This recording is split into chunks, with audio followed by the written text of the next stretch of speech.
There's a view debated in Christian circles called open theism, according to which the future isn't yet fixed. What the future is still open. It may go one way, it may go another, and it hasn't been decided yet. Moreover, on this view, God doesn't know which way it's going to turn out. He may well know all the truths, he may well know all true propositions, but on this way of thinking of things, there are propositions about the future which, at this point anyway, haven't been settled, don't have a truth value yet. And so God just doesn't know those. You are one of the prominent defenders of this way of thinking about God. What are some of the things about this way of thinking about God that are attractive? You mentioned here his vulnerability, flexibility, openness to change. That certainly is one aspect of the view that I find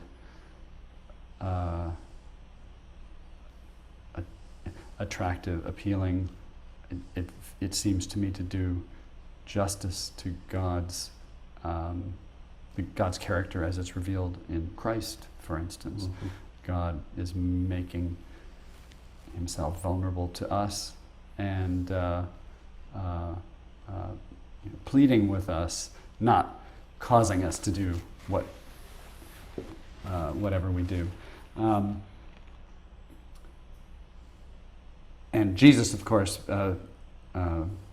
says that he doesn't know everything about the future.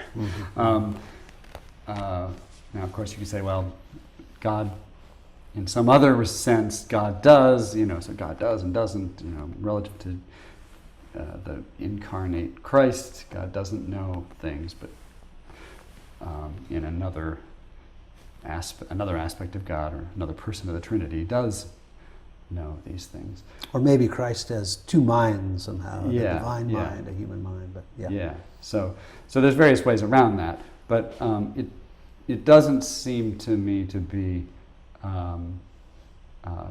just out of keeping with the sort of the spirit of Christianity to suppose that God is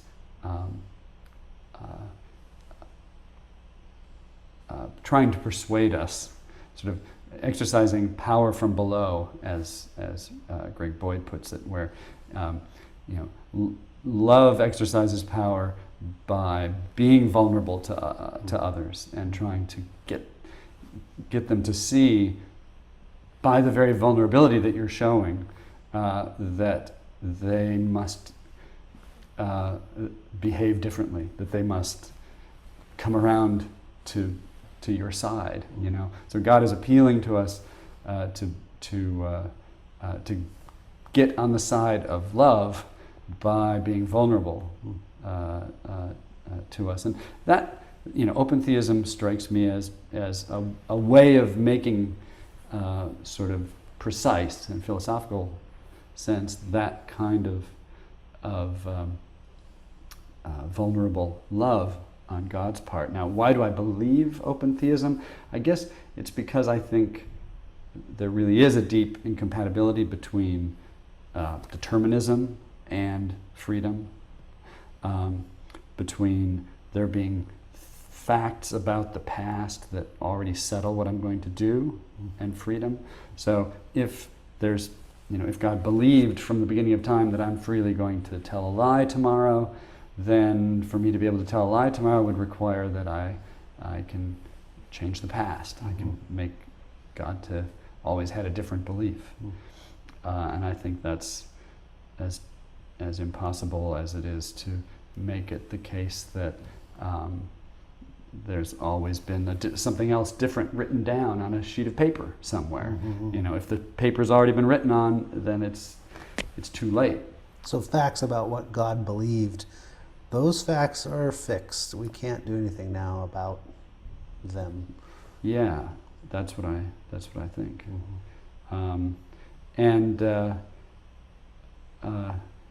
If, however, there's no fact of the matter about what I'm going to do tomorrow, on some occasion when I really am free to do otherwise, If there's no fact of the matter, then of course God doesn't believe that I'm going to do one thing rather than another. God knows the truth, which is that there is no fact of the matter about this. So God is still perfectly omniscient in the sense that if something's true, God knows it. If it's not true, God doesn't believe it. But there are things that remain undetermined until the time comes.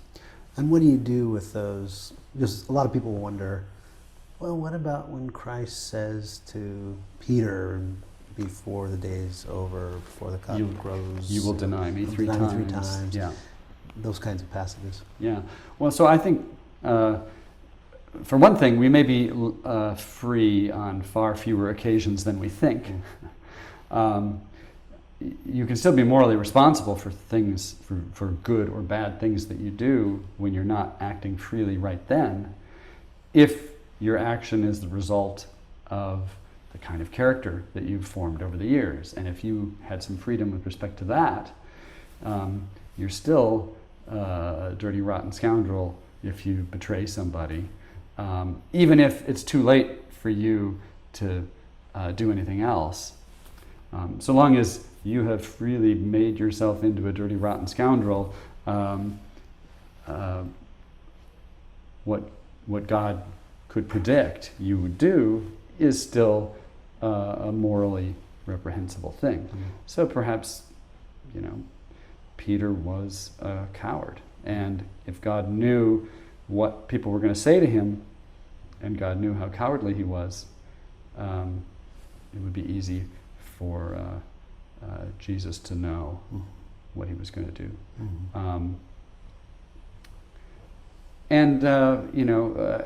There's other kinds of prophecies about the end times and so on, and how things are going to wrap up. Understanding exactly what those mean is really, really difficult. But if we take them as showing us that God knows something about how things are going to wrap up, the open theist does have to believe that of all the different ways that things could go, God knows that some of them are going to come about in a certain way, and perhaps God is prepared to just make them happen. Make people do things. God hardened Pharaoh's heart. Sometimes Pharaoh hardened his own heart, but sometimes God hardened Pharaoh's heart. I think what's important is that we are partly responsible for what we do, and that we do have morally significant freedom to move towards love and virtues and get on God's side, or to pull away.